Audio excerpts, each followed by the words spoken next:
Hello and welcome to this webinar on SMEs and related tax issues, during which we'll be focusing on the tax incentives available for investors and for management. I'm Graham Muir and I'm Head of Employee Incentives at Nabarro, and I'm joined today by my tax colleague Julia Cockcroft, who will be focusing on the tax incentives for investors.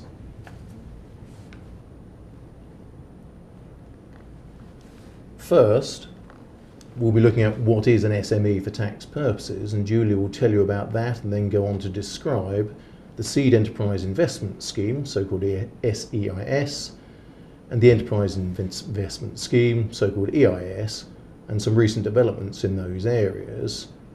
And then I'll talk to you about enterprise management incentive, option schemes, employee shareholder shares, and some more thoughts about incentivising employees in SMEs.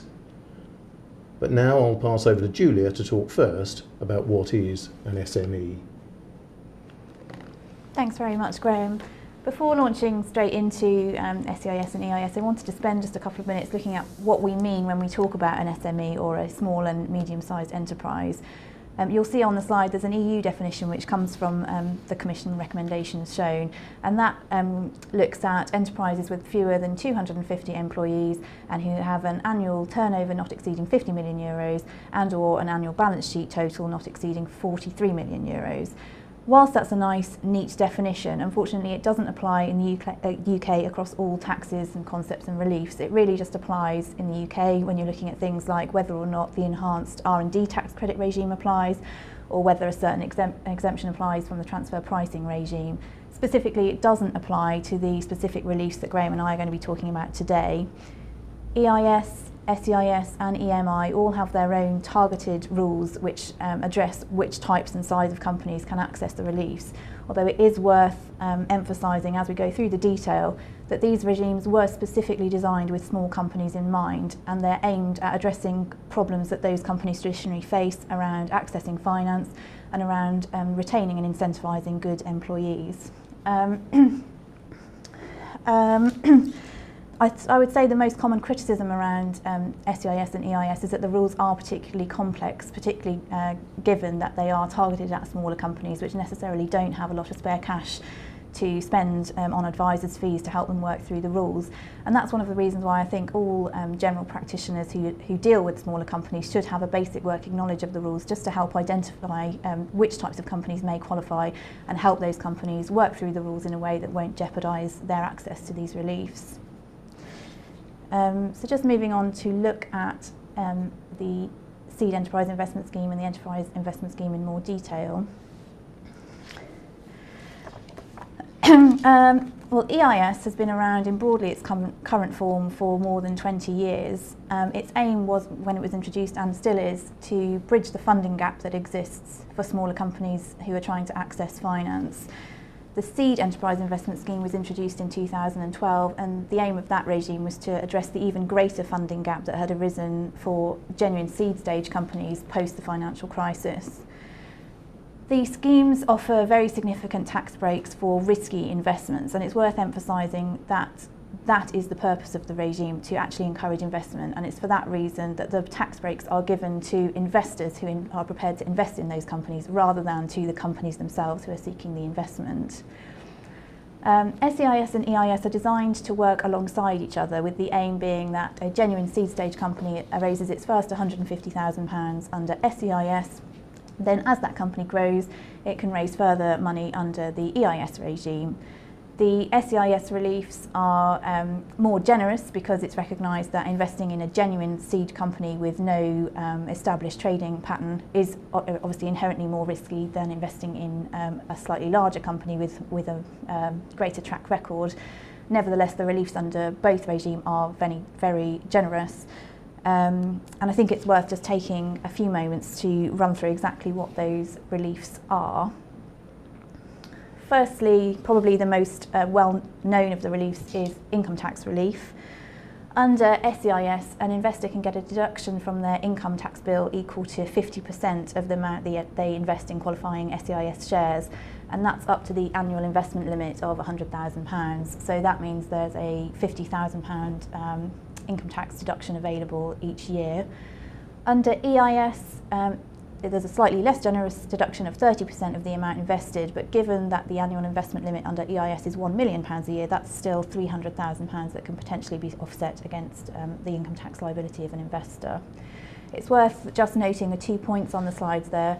Firstly, the regimes are designed so that the SEIS and EIS reliefs are given in the tax year in which the share subscription is made. However, by election, an investor can treat the investment as having been made in the previous tax year, and in so doing reduce their income tax liability for that previous year. I also just want to highlight that the deduction is against the actual income tax liability and not the amount of taxable income that's taken into account when arriving at that liability. So in that way, the reliefs are quite generous. Just taking a moment to look at some of the other reliefs. Firstly, the CGT exemption. An investor is entitled to a complete capital gains tax exemption when they dispose of qualifying SEIS and EIS shares, and that's the case providing that they actually have met the initial qualifying conditions for the income tax relief shown on the previous slide. The requirement is that the shares have been held for 3 years before the CGT exemption applies.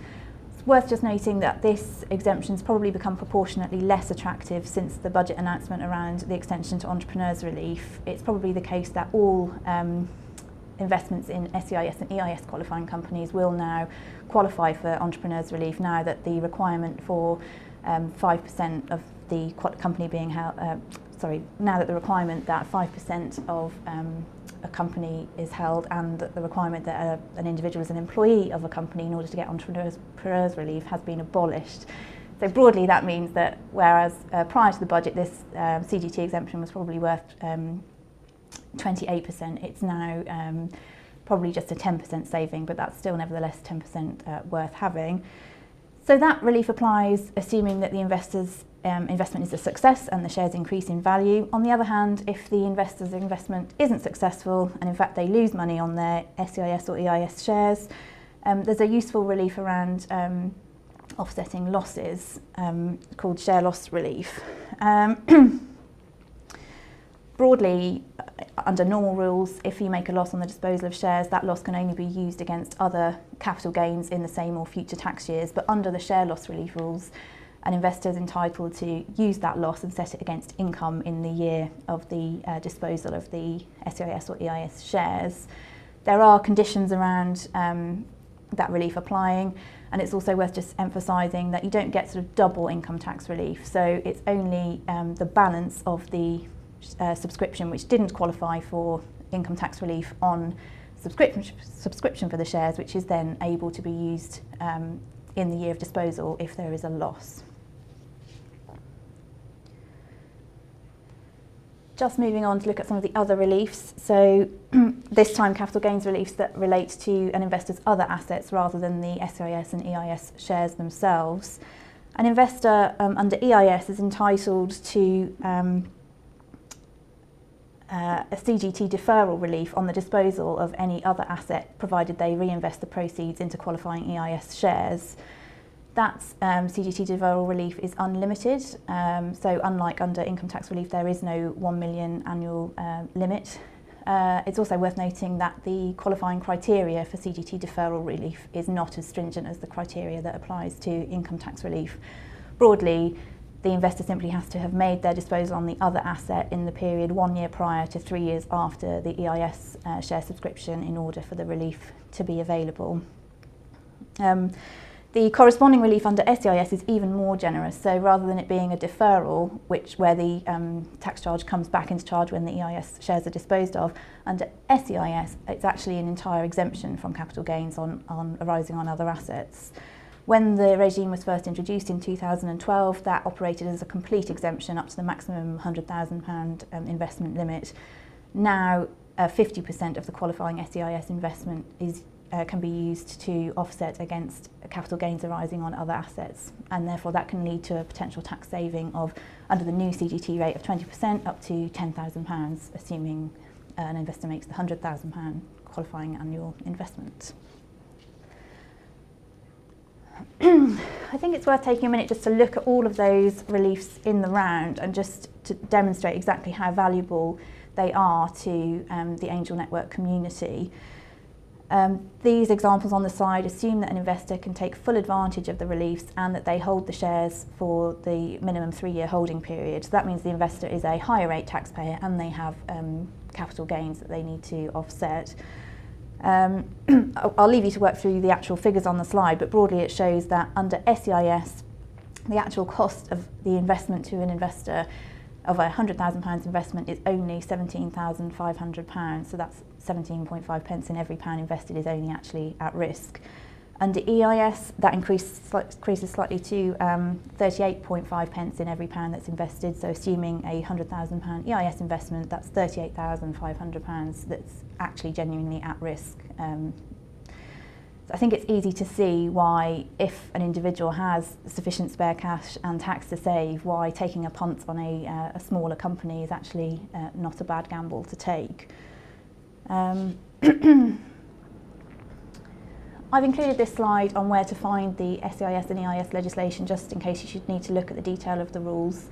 I think it just serves to demonstrate that the legislation isn't neatly in one place. You have to look across 3 different places: the Income Tax Act for the income tax reliefs and the 2 different places in the TCGA for the capital gains tax reliefs.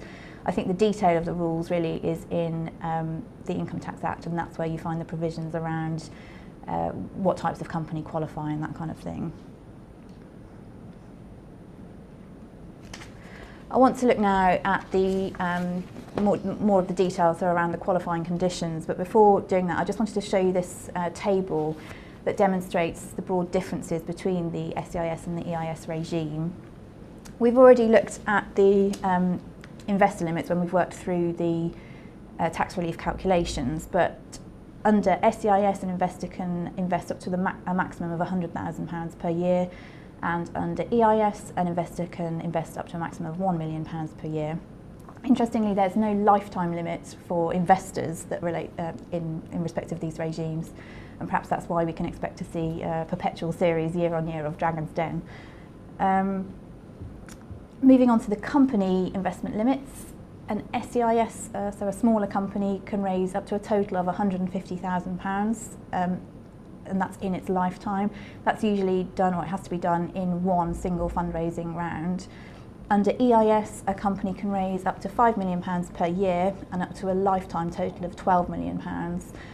That's increased slightly to £20 million for knowledge-intensive companies. Turning now to look at the size of companies that can qualify under each of the regimes. Under EIS, a company must be less than 2 years old and be carrying on a new trade at the time the SEIS investment is made. And that means that the company itself nor any other person can have carried on that trade in the period 2 years prior to the SEIS investment.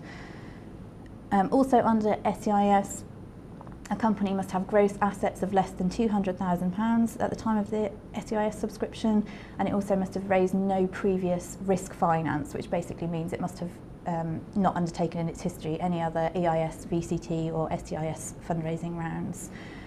It also must have fewer than 25 employees. There is actually a typo on that slide. It implies that it should be 25 or fewer. In fact, it is fewer than 25 employees.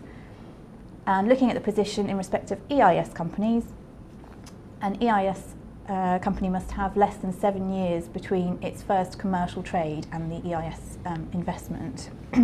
That limit's increased to 10 years for knowledge-intensive companies. In terms of gross assets, the EIS company must have less than 15 million before the EIS share issue and less than 16 million after the EIS share issue, and the company must have fewer than 250 employees. And again, that limit's increased to 500 employees for knowledge-intensive companies. Looking at the types of people who can invest in either companies, under SEIS, directors are permitted to be investors, so they're not excluded. Under EIS, the general position is that directors can't be investors and qualify for EIS release. However, there is a carve-out, which is fairly detailed in the rules, which is designed to permit business angels to still participate in the relief. In terms of timing for using the money that's raised under each of the regimes, under SEIS, a company must use the money it raises under an SEIS fundraising within the period of 3 years from the investment, and under EIS, that time period is reduced to 2 years. I'm now going to just look at the conditions that are common across both the SEIS and the EIS regimes. This slide comes with a bit of a health warning in that it doesn't address every single potential condition. I think I'd be here all day if I was going to try and work through all of them, but it really just highlights the more important factors. So looking first at the nature of the shares. At present, the shares must actually be subscribed for, so it's not available at the moment to shares that are acquired on the secondary market from other shareholders, although that is subject to some potential changes which I'll discuss shortly. The shares must be subscribed for wholly in cash, and they must be fully paid up, and that's connected to the requirement to ensure that, connected to the policy objective to make sure that new money is actually put into the companies that they can use for the purposes of their trade. In addition, the shares must be non-redeemable ordinary shares with no preferential rights to dividends or assets on a winding up. The rule around preferential rights was relaxed slightly a couple of years ago, but it remains the case that there can be no preferential rights to dividends which are to any extent dependent on the decision of the company, the shareholder, or any other person. So there's still some quite strict restrictions that apply there. Moving on to just look at the company conditions. We've already mentioned the age limit conditions on the previous slide, but in addition to that, the company must be unquoted, which means that it mustn't be listed on a recognised stock exchange, but it should be noted that for these purposes the AIM market isn't a recognised stock exchange, so a company with an AIM listing could still qualify under the regime. In addition, the company can't be controlled by any other company. If you have a company which would otherwise qualify, but it just happens to be held beneath another company, it's the holding company that then needs to seek the SEIS and EIS investment. If that's the case, you need to be aware that the qualifying conditions then apply to the group as a whole. So things like the gross assets test, the number of employees, and the trading requirements need to be met by the holding company and all of the subsidiaries when looking at the group as a whole. In addition, the company can't be in financial difficulties, and it must issue the shares for genuine commercial reasons. And following a change to the legislation last year, the company also needs to confirm that it will use the money raised to promote the growth and development of the company. Looking now at the trading criteria, EIS and SEIS is only available for trading companies, and not every single trading company will qualify. There are quite a range of excluded activities. Broadly, the policy reasons behind that are that the government have identified a range of activities which they view as being able to access finance from other sources, and therefore those types of activities shouldn't need EIS and SEIS investment in quite the same way. Broadly, the excluded activities are things that are asset-backed, such as property development, operating hotels and care homes, coal and steel production and shipbuilding. But there are other activities listed there as well, around banking activities and financial activities, and also the provision of legal and accountancy services. There's a provision in the legislation which permits excluded activities to be undertaken as long as they're not undertaken to a substantial extent. Now, substantial isn't defined in the legislation, but in commentary, HMRC have suggested that when you look at the company's activities as a whole, provided the excluded activities constitute less than 20% of total activities, when looking at things like a company's turnover and the use of employee time and that kind of thing, then the fact that there is a minor participation in an excluded activity won't automatically mean that a company doesn't qualify. The same goes for companies undertaking investment and non-trading activities. That same 20% test rule applies. Moving on to just look at the conditions relevant to investors, I think the most important one here is the connection test. So an investor won't be able to benefit from SEIS or EIS reliefs if they're either an employee of the qualifying company or if they have a 30% stake in that company. The 30% connection test looks across both the investor himself and him or herself and any associates of that investor. And it looks at share ownership, but also voting rights and the entitlement to assets on a winding up. So the investor must be careful that they don't breach the 30% condition when looking at each of those different tests. In addition, there is a tax avoidance test built into the rules, so an investor must invest for genuine commercial reasons. But it is worth noting that accessing the SEIS and EIS reliefs themselves isn't treated as tax avoidance, so it is perfectly legitimate for the tax breaks to be the main reason why an investor is making an investment in an EIS or SEIS qualifying company.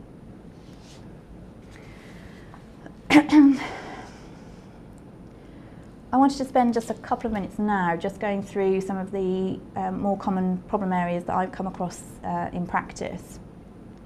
Firstly, connected with the policy objective of rewarding genuinely risky investment is a requirement that the investor can't have any pre-arranged exits or any other provisions attached to their shares which sort of guarantee a return for them or offer the investor protection over and above the protections that are given to other shareholders.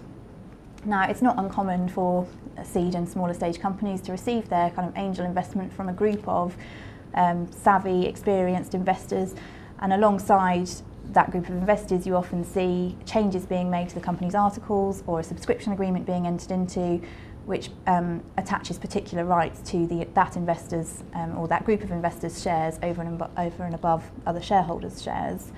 And it can be difficult to persuade those investors that certain provisions they want in those documents, for example, waterfall provisions which are designed to make sure that on a winding up they get paid out first, or provisions which are designed to ensure that they can force a sale of their shares, could actually result in their reliefs being withdrawn. I think when it comes to that, you often have to sit down or discuss with the investors and sort of make the point that they can't have their cake and eat it. So both have the protections that they want under the documentation, but also benefit from the tax breaks under the SEIS and EIS regimes.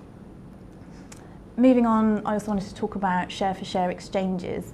I think there's a general perception in the investor field that share-for-share exchanges aren't a problem under EIS and SEIS, so that where a share-for-share exchange happens in the period, in the 3-year holding period, it doesn't actually constitute a disposal for EIS purposes. Unfortunately, that's just not the case.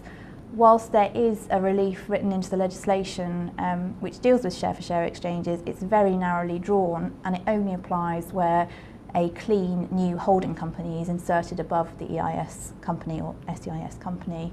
It doesn't apply to any share-for-share exchange that happens. So, for example, where an established company takes over another company. There was a case last year which basically just makes this point and reiterates the position under the legislation. Essentially, the relief operates where the only shares in the acquiring company are founder shares or subscriber shares. So if there have been any other shares issued in the acquiring company and they take over, and that company takes over an EIS company, then that will constitute a disposal, and if that happens within 3 years, the investor's tax release will be withdrawn. So that's just something to be aware of. Another point I wanted to discuss is around the requirements under the regime that the SEIS and EIS fundraisings actually raise new money for the company, and that money is used for the purposes of the company's qualifying trade. You come across issues in relation to this condition with things such as convertible loans, and also where the EIS and SEIS money is used to repay existing loans to investors. That's just not allowed, and if that's what's happening with the investment money, then relief won't be permitted. In addition, there was a recent case which established that where the EIS and SEIS money is used to pay dividends, that won't constitute a legitimate way of spending the EIS and SEIS money. That's not used for the purpose of the company's trade, and therefore EIS and SEIS reliefs will be withdrawn. I'm conscious of timing myself, but I wanted to raise a couple of points specifically around timing issues for EIS and SEIS investments. It's worth noting that HMRC operate an advance assurance process for companies that are seeking SEIS and EIS investment. And under that process, companies can present their information to HMRC about the nature of their intended trade and the types of shares that they will be issuing, and seek sort of formal but non-binding, sort of formal assurance from HMRC that its intended activities will qualify under the regime. That advance assurance is then taken and used by the company as a sort of badge to attract investment from investors. Investors take comfort from the fact that, provided they meet the personal qualifying criteria around the 30% test, then their investment will be entitled to tax breaks if they see that advance assurance at the time of making their investment. However, I just want to point out that that advance assurance process has got timing issues associated with it. HMRC have a stated aim of responding to applications within 6 weeks, although in my experience it often takes longer. I have a few in with the revenue at the moment where we're looking at an 8 to 9 week time period. And I just raise this really to any companies out there looking for EIS and SEIS investment. It's useful to get on the advance assurance track sooner rather than later to make sure that the delays in getting the approval don't impact too negatively on the company's need to raise finance within a certain period of time. I also wanted to raise an issue around timing and founder shareholders. I mentioned on the earlier slide the investor connection test. That 30% test applies in the period 2 years prior to an SEIS or EIS investment and 3 years post investment. And necessarily a founder shareholder who owns 100% of the business at the time it's incorporated will necessarily breach that condition. However, there's a provision in the legislation which allows an exception from that rule for founder shareholders so that they can participate under EIS and SEIS. However, it's narrowly drafted and it will only apply if at the time of the EIS fundraising the only shares that have been issued in the company are founder shares, so subscriber shares, and also if the company hasn't begun to carry out, to make preparations for carrying out its trade at the time of the EIS or SEIS share issue.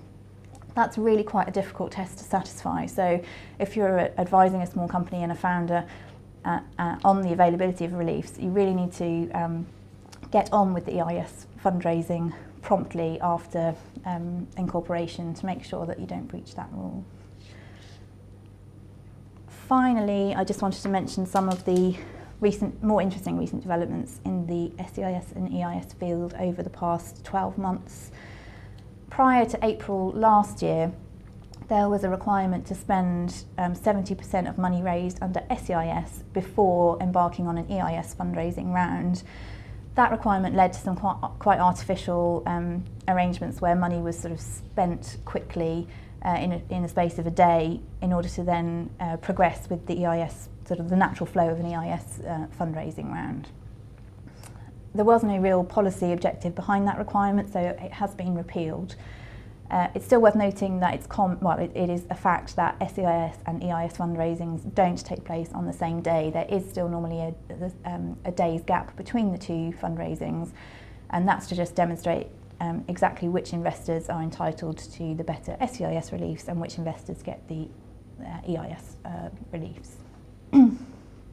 I also wanted to mention that during the course of last year, there was a consultation on whether or not to permit loan finance to benefit from EIS and EIS reliefs. That consultation is now closed, and it concluded that the reliefs should just be restricted to share issues. So I think that's the end of the line, at least for the immediate future, around extending the regime in that direction. However, there is an extension of the regime on the horizon, shall I say, in relation to replacement capital. So as I've mentioned, at the moment the reliefs are only available for subscriptions in shares, so actually shares that are issued to investors. But it was announced in the autumn statement last year and confirmed again in the budget that, subject to getting state aid approval, the government was hoping to introduce EIS and SEIS reliefs for shares that are acquired from other shareholders. I'm not sure how that sits with the policy objective of getting money into these smaller stage companies. However, I think generally speaking, any extensions to the SEIS and EIS regime are generally welcome in the SME community. I am now slightly cutting in, I think, to Graham's speaking time, so I'm going to jump over the final 3 bullet points on that slide. I've broadly mentioned them on previous slides anyway, and I'll hand over to Graham. Thank you, Julia, for that very helpful summary of the tax incentives available to investors in SMEs. What I'm going to be talking about are the tax incentives available to the management in SMEs, in particular equity incentives for those individuals. 4 particular types of incentive that I'm going to be looking at: enterprise management incentive or EMI options, non-tax advantaged options, restricted shares and their slightly more exotic cousins, growth shares, and then lastly employee shareholder shares. Turning first to EMI options, which are probably the most popular incentive used by SMEs. As the name suggests, these are share options, so the rights to acquire shares in qualifying companies. EMI is only available to eligible employees, and there are 2 types of eligible employee. Catch up with the slides there. 2 types of eligible employee: the full-time employees, which means those who work at least 25 hours a week for this purpose, or part-time employees, which merely requires an employee works for more than, or at least 75% of their working time for the company or group. Working time for this purpose means all time spent on remunerative work, including self-employment, but note there is no minimum time for which you need to be a part-time employee for this purpose, as long as it is a genuine employment. You should note though that it doesn't include non-executive directorships for this purpose. In relation to the statutory limits, there's an overall limit for a company saying that that no more than £3 million of shares may be put under EMI option at any time, the shares being valued as at the date of grant of the option. This is rarely an issue for SMEs. Of more significance can be the individual limit, which is of £250,000 worth of shares per individual at any time.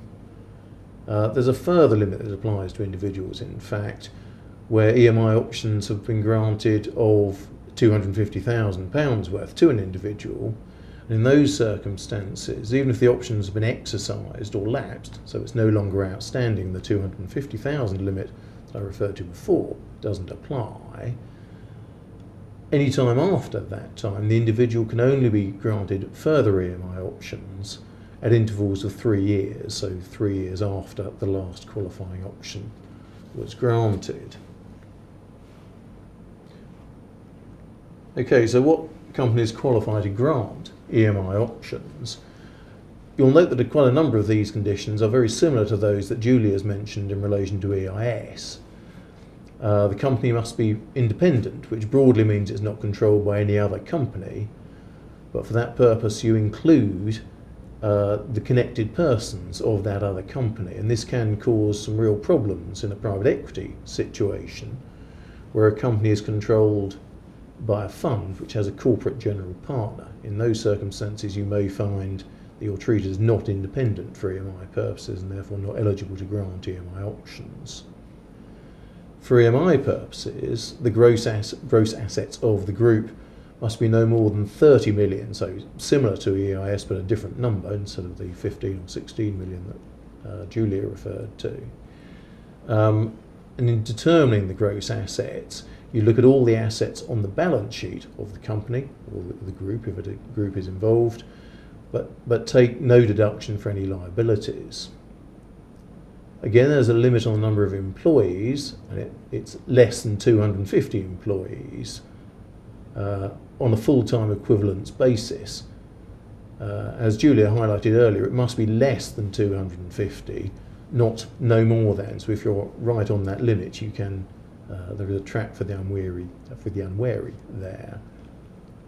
Full-time equivalence, slightly oddly, is determined by reference to a 35-hour week. So anyone who works at least 35 hours is treated as full-time and is treated as one full-time equivalent employee. And note that that contrasts with the eligible employee requirement, where you merely need to work 25 hours a week to qualify as a full-time employee to be eligible to receive EMI options. In relation to part-time employees, the legislation requires that these are considered on a just and reasonable basis, and in practice HMRC merely look at the proportion of a 35-hour week that the individual works in determining how the full-time equivalent number of a part-time employee. The company or group must carry on a qualifying trade, and that's very much the same test that Julia described in a bit more detail in relation to EIS, so I won't go into those tests here. The companies must have a UK permanent establishment, and all subsidiaries of the company or all subsidiaries in the group must be qualifying subsidiaries.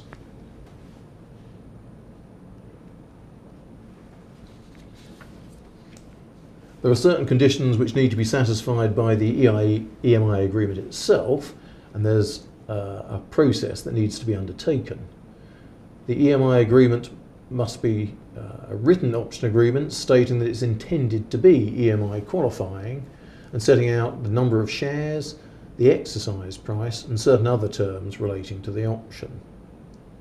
The EMI arrangements must be registered online with HMRC before the option is granted, and the employee must make a written declaration to the employer that he or she satisfies the working time requirements to be an eligible employee.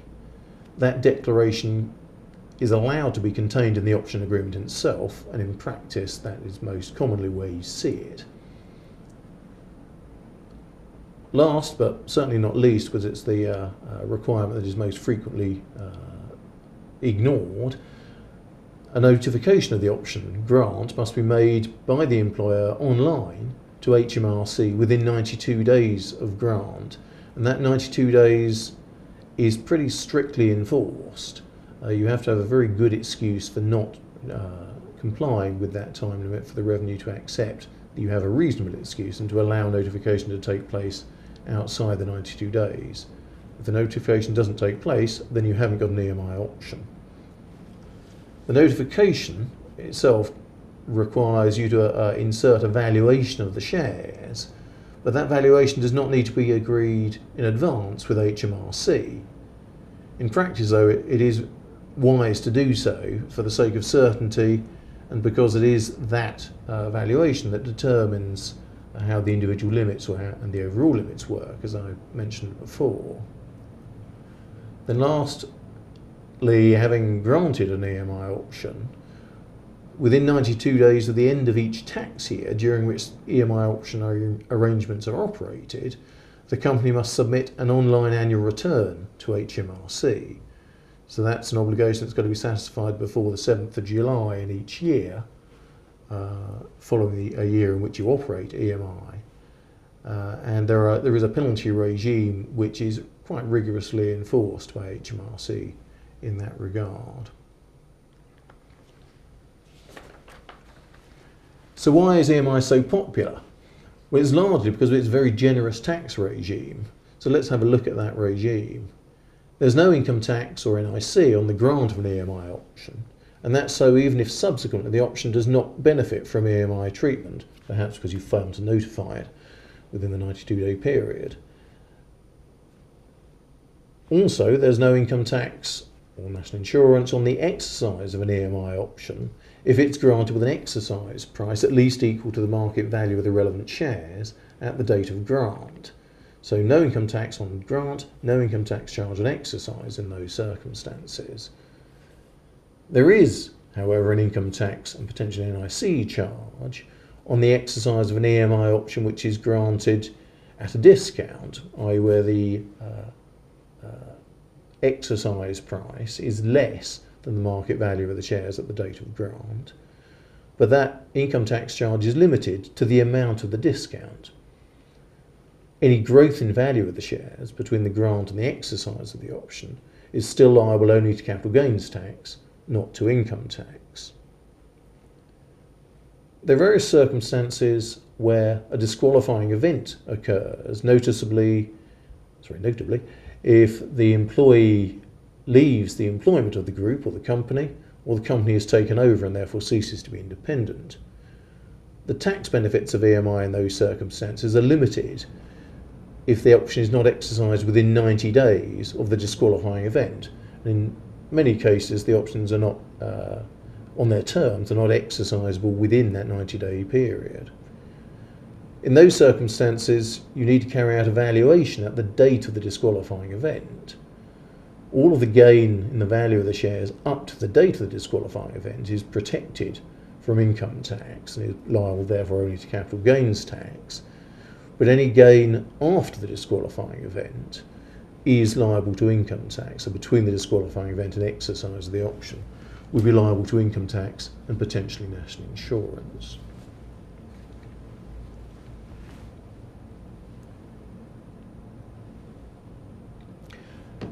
Turning to the capital gains tax treatment of EMI,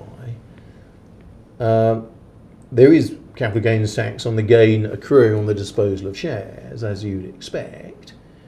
However, entrepreneurs' relief is available, and therefore the capital gains tax will be payable at 10% for higher rate taxpayers, as long as there's a period of at least 1 year between the grant of the option and the sale of the shares.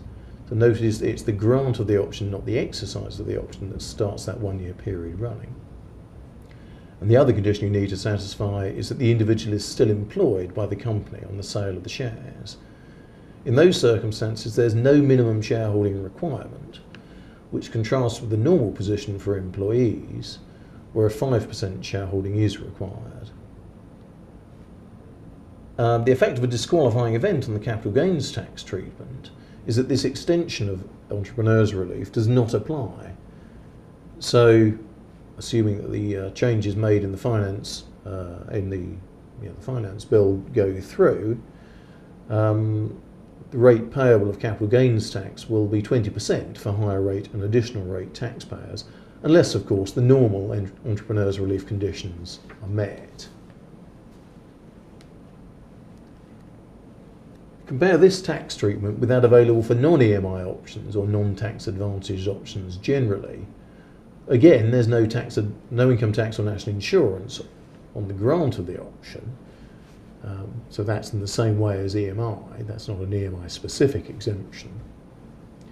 But there is income tax, and there's potentially NIC as well, on exercise of a non-EMI option on the gain accrued, i.e. the difference between the amount paid for the shares and their value on exercise. And you should note that NIC, national insurance contributions, will be payable if the shares are what is called readily convertible assets at the date of exercise of the option. And to be a readily convertible asset broadly means that the shares can easily be realised in cash at that time. On the subsequent sale of the shares, there will be capital gains tax on any gain accruing since the exercise of the option, although in many cases the options will only be exercised immediately prior to a sale, so there won't be any material gain. Entrepreneurs' relief may be available, but you're in the normal conditions for entrepreneurs' relief here, so you have to have a 5% shareholding for at least a year before the disposal of the shares, and you need to remain an employee at the time of disposal of the shares. So those are the normal entrepreneurs' relief rules applying.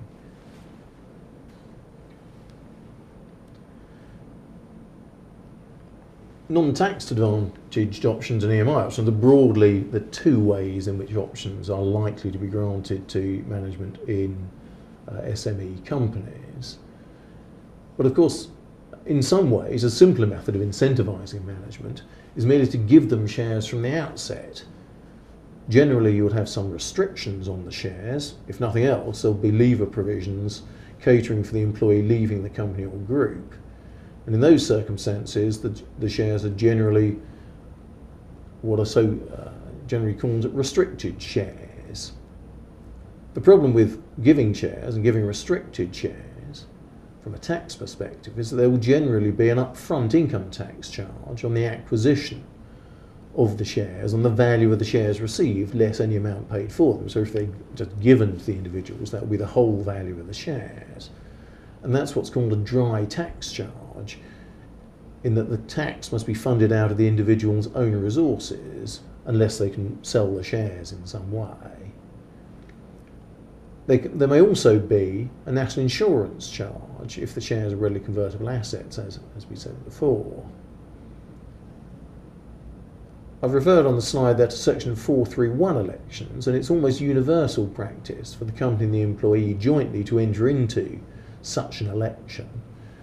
The effect of this is that the shares are valued for income tax purposes as if they were not restricted, which will therefore increase the upfront income tax charge, which obviously doesn't sound like a great deal. But the upside, and it's a very significant upside, is that any growth in value of the shares from the date of acquisition is then subject in normal circumstances to capital gains tax only.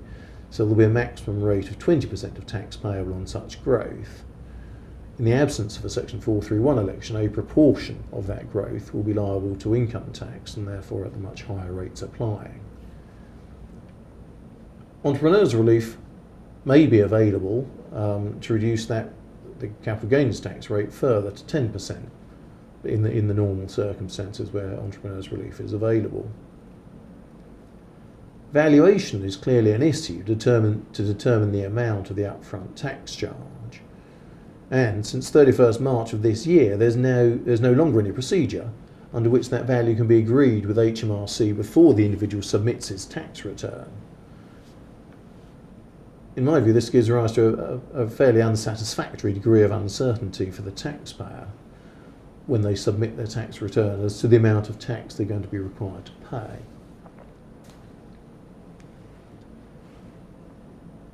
Nevertheless, restricted shares may well work well where the value of the company is low, so perhaps on a start-up or a relatively early stage SME.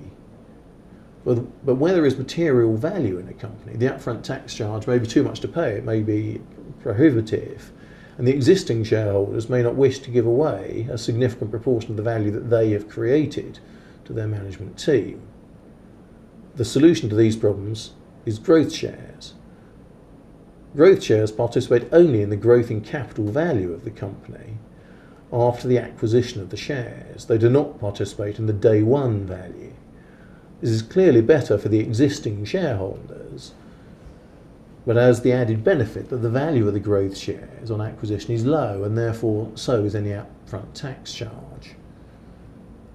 Of course, the same issues arise on valuation, but with the added element of complexity resulting from the particular provisions applying to the growth shares, stripping out their interest in the day one value. But there's a very real benefit here, being that currently at least capital gains tax, not income tax, is payable on the growth in the value of the shares from the very low starting value up to final disposal. And that makes growth shares a very attractive proposition in tax terms on current tax treatment. However, you should note that the revenue are keeping the use of growth shares very much under review. They're concerned that the loss to the exchequer may be becoming too great, and therefore it is possible that there will be legislation in future finance acts to reduce the benefit of growth shares.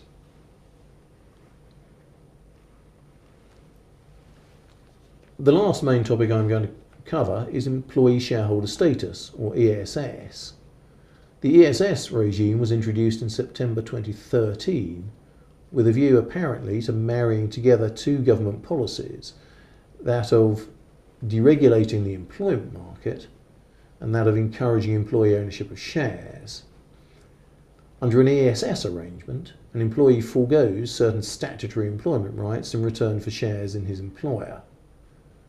The main employment rights surrendered are the rights to statutory redundancy pay and the right not to be unfairly dismissed, at least in circumstances where there is not statutory protection for discrimination and so on. In return for surrendering those rights, the individual is given shares in the company worth at least £2,000, and any capital gain on those shares is tax-free for shares worth up to £50,000 on acquisition. So that's a very generous tax benefit that's available if you come within the ESS regime. I should say that ESS is not available just to SMEs, to small and medium-sized enterprises. ESS is available to any company, and even quoted companies, even large companies. And there's no restriction on the type of shares which may be used in ESS arrangements. And there's been an increasing trend in recent months, and the last couple of years indeed, towards using growth shares linked to ESS, which keeps the initial value down so that the shares can in fact be virtually tax-free.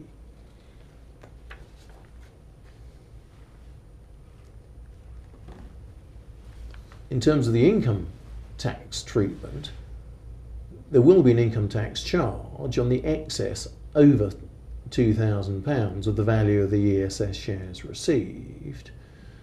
So there's an effective exemption on the first £2,000 in the value of the shares received, but income tax is payable on the balance. That may be unattractive.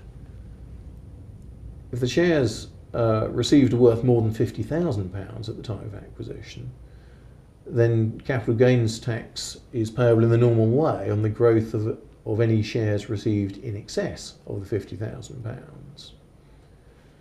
But coming back to my earlier theme, the use of growth shares allows companies to arrange for shareholdings to be worth very little over £2,000 in many cases. So the income tax charge is reduced to a very acceptable level from a management perspective, even where there's material value in the company.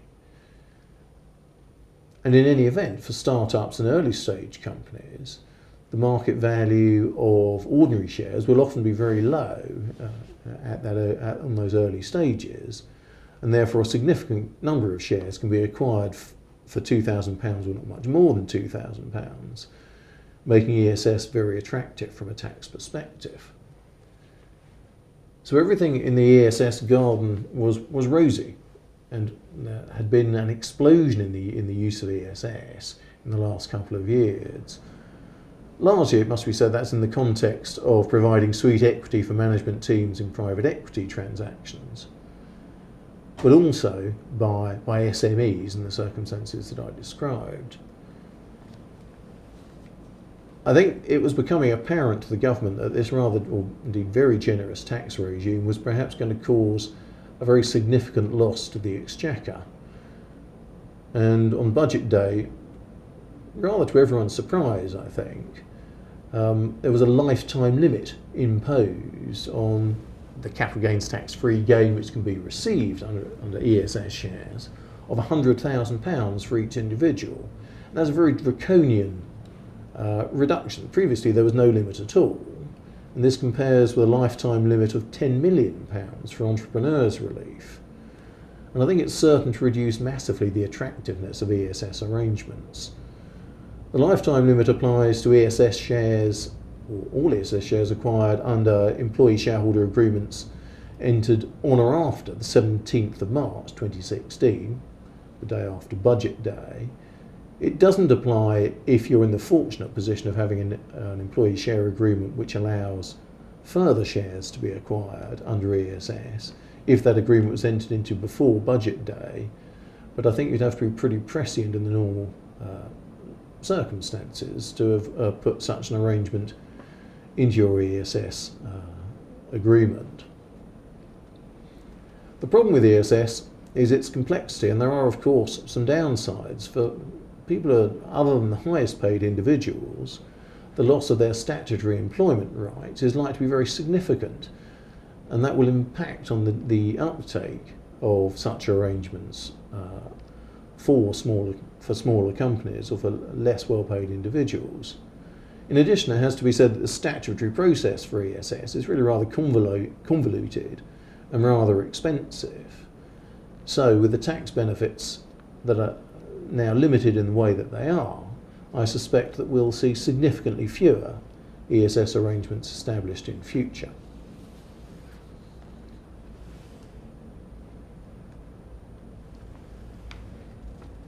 To summarise then, what is the best way to incentivise the management in SMEs? I have to say, in my view, the answer is fairly simple. If you qualify to grant EMI options, you should grant EMI options. They're hugely tax efficient and the process is relatively simple and cost effective. The statutory limits are relatively generous, and the benefit you can receive under EMI options is unlimited, subject to those statutory limits. If you're in the less fortunate position of not qualifying to grant EMI options, then there are a range of tax and commercial considerations to consider determining which route to go. Any of non-tax advantaged options, restricted share, the growth shares, or even ESS shares that I've described earlier may be the best for you, or any combination of those, depending on the circumstances of the company concerned. But to come back to my theme, as it were, for most SME companies, certainly most trading SME companies, EMI will be available, and that will be the best route. That's the end of the technical part of our seminar today. Thank you very much for watching. There are a couple of housekeeping points I need to make to wrap up. The webinar is worth 1 CPD point, and an additional CPD point can be gained by passing the quiz, which can be accessed via the Take a Quiz link on the webinar details page. You need to answer 7 out of 10 questions correctly, but you can have 2 attempts to do so. We've tried to set the questions at a level where that hopefully won't be too strenuous. You can submit feedback on the webinar via the survey screen, and this webinar will be archived and will be available to view on demand for 12 months from the 25th of April 2016. If you wish to have a transcript of the webinar, this can be made available on request within 48 hours. Thank you again, and goodbye from me and from Julia. Thank you. Thank you.